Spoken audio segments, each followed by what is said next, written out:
Hello, hello, hello. Plaidman here. I just got home to my wonderful abode, so you get a deal with my wonderful lighting. Oh boy, it is fun and annoying as heck to fly. As much of a miracle as it is, it's very annoying when you think you're gonna outsmart the system and you got a bag of snacks, so you don't have to wear a mask, and then the flight attendant's like, you need to put your mask in between bites. Now, granted, in between bites for me, because I got my snack, is like 2 seconds, maybe 2 seconds. So she's basically saying, put something in your mouth and then put a mask on, chew it for 2 seconds, take it off, blah, blah, blah. It's just adding like 5 seconds to every bite, and I wasn't about that. I didn't make a stink about it. I wasn't trying to get YouTube famous that way.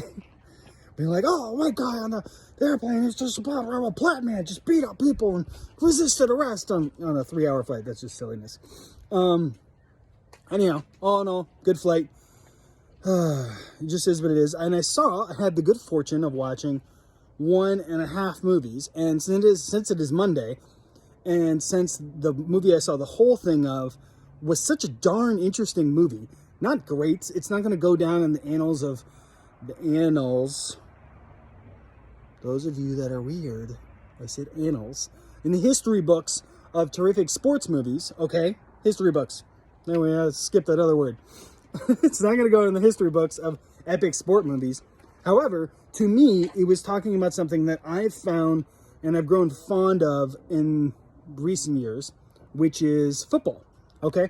Now, by no stretch am I like a football-ite, as in like, oh yeah, I watch every single game, every season, blah, blah, blah, my favorite team, blah, blah, blah. Like, I have gotten more into it and have watched games and YouTube videos and whatnot. There's definitely elements of football that I do not like, and there's elements of it that I think are amazing.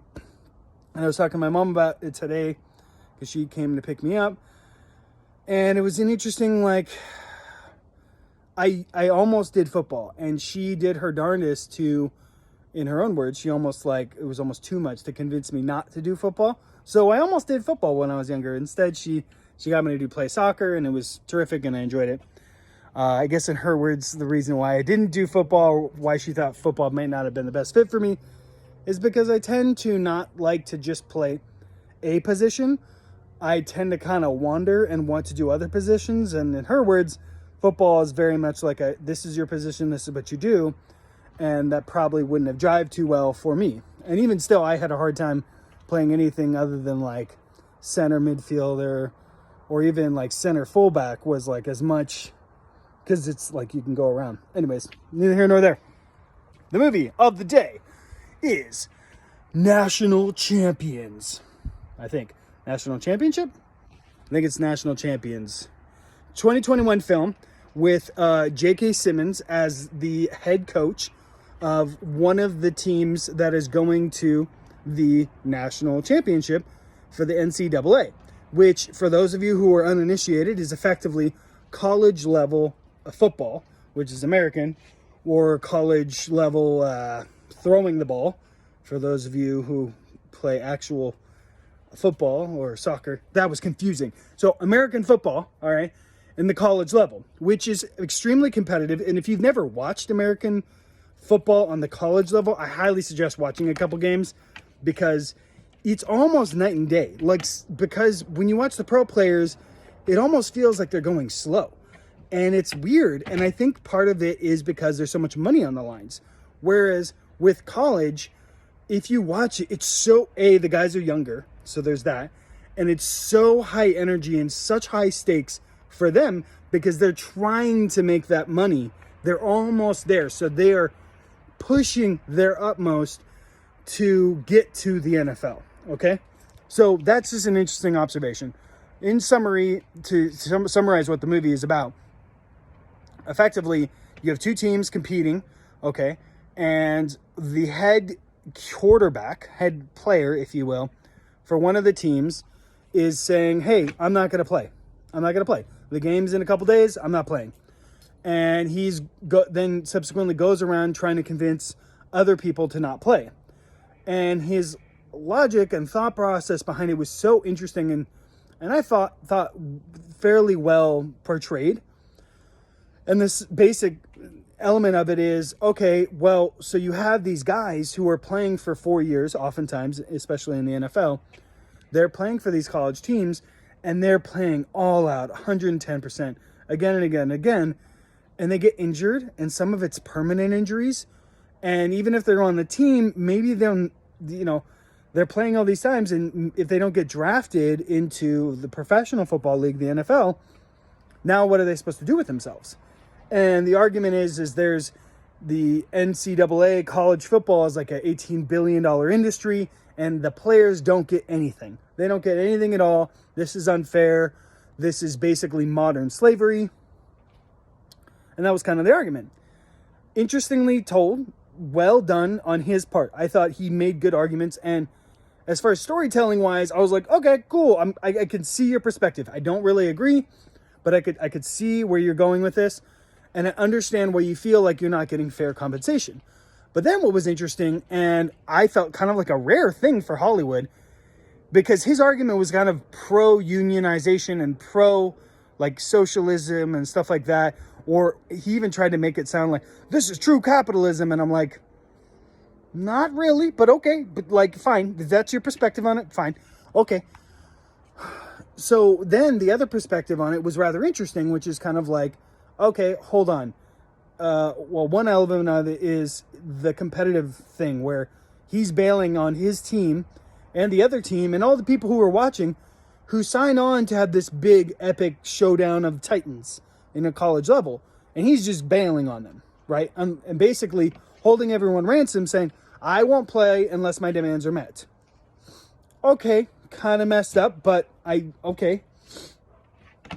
So that's one thing. I don't really think it's good for him to basically blackmail people. It puts you on the side of like a criminal and kind of sketchy. Because if you can't win your argument through logic and other things, then perhaps you don't have a good argument. Now, one can say, and there's been lots and lots of instances, and I'll give you two just off the top of my head. Amazon and Walmart have both made tremendous efforts, and this is a known thing, so you're welcome to look it up, have made tremendous efforts to stop their workforce from unionizing, okay? So I'm not trying to say that unionizing is a bad thing. In certain circumstances, it is a good thing. And I'm not trying to say people shouldn't push for unions at all.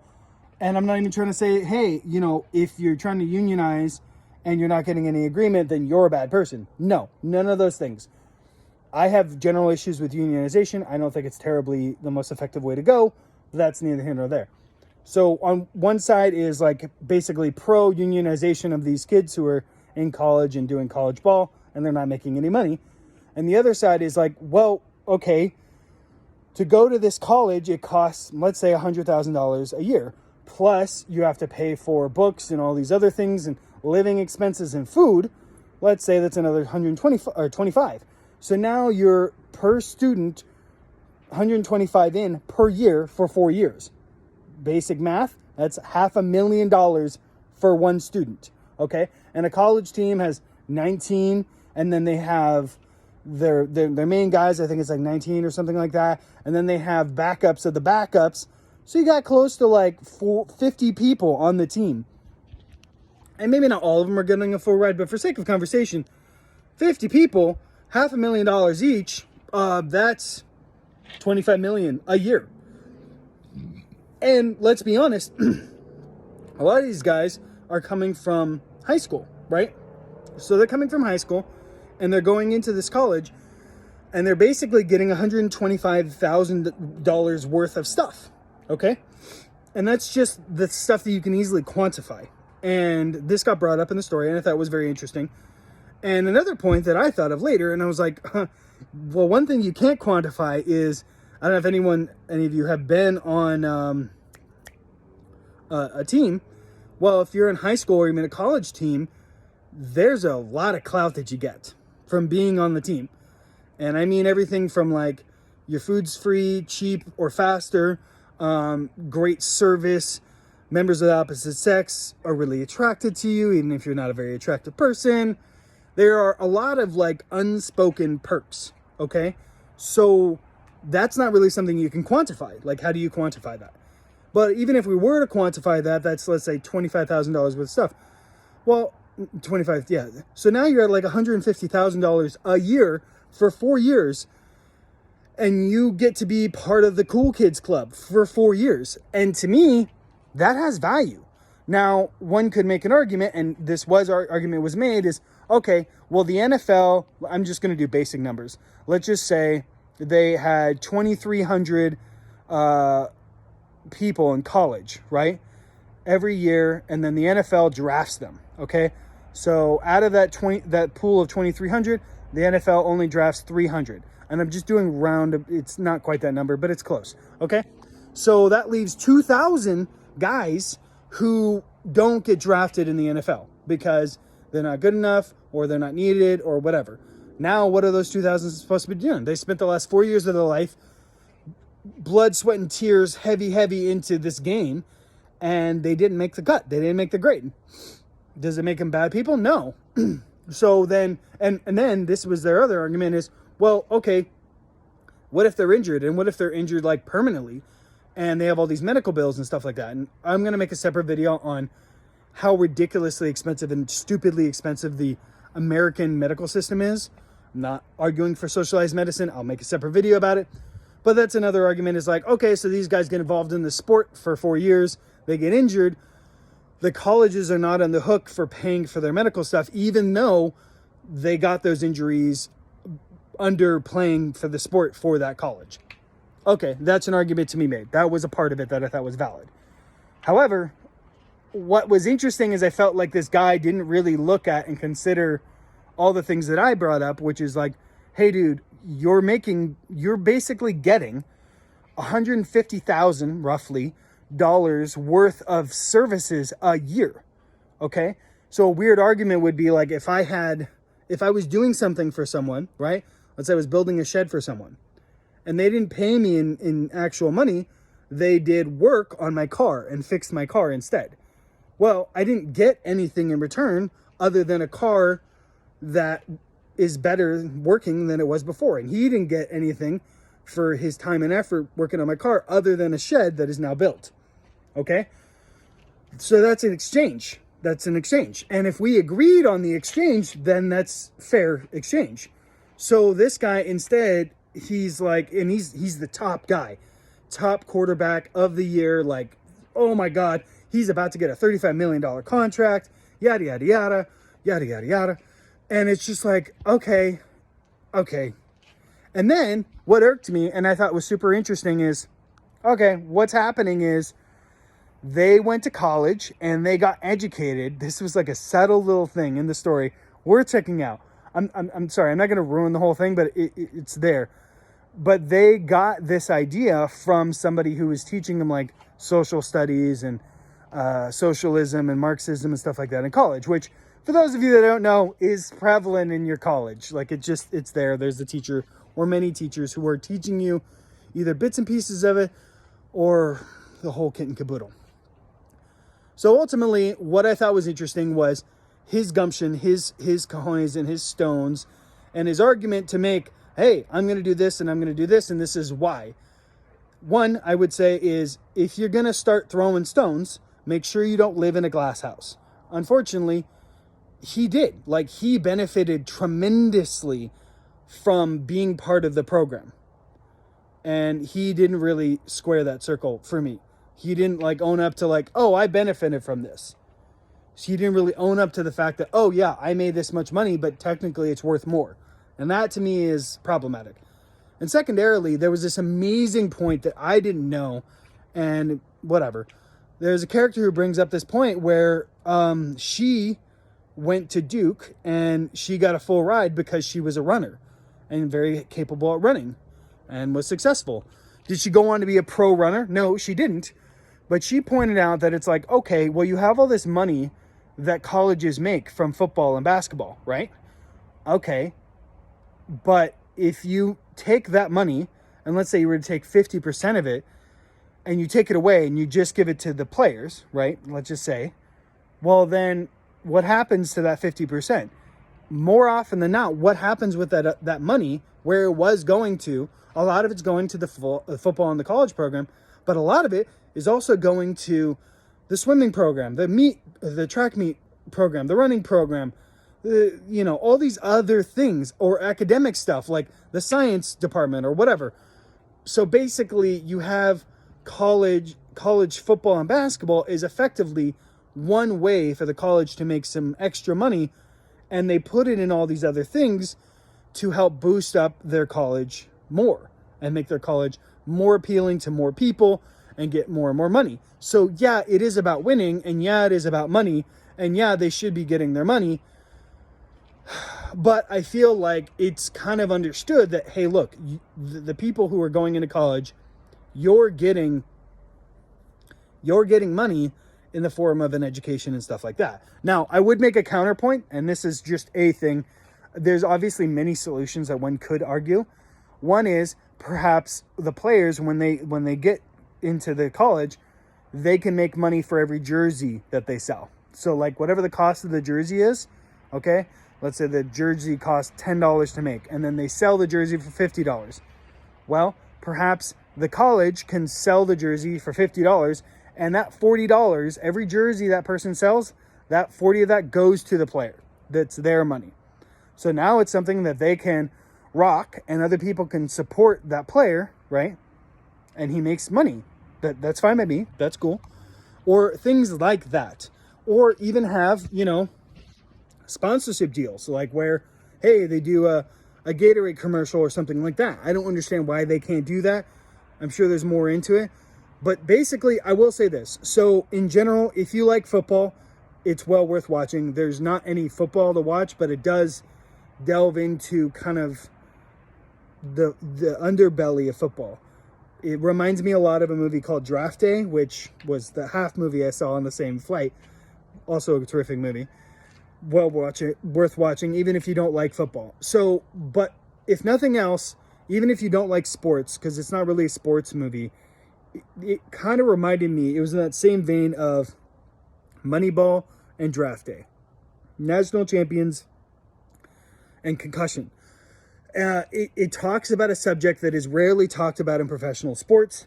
And frankly, the conversation needs to be there, and more people need to be talking about it, because people are making money off of these players playing. And I think it's unfair to talk about it like it's slavery, frankly, because I think that that's kind of baloney. You don't have to do this. Why slavery was so bad, one of many reasons, is because there was no option. So you don't have to go to that college. You don't have to play football. It is, you have a choice to play. You don't have to play, okay? On top of that, you're getting a higher education. If the players are not coming out smarter, that's on the player to learn. You are getting access to a school for 4 years. It is your job to learn. It is your job to learn.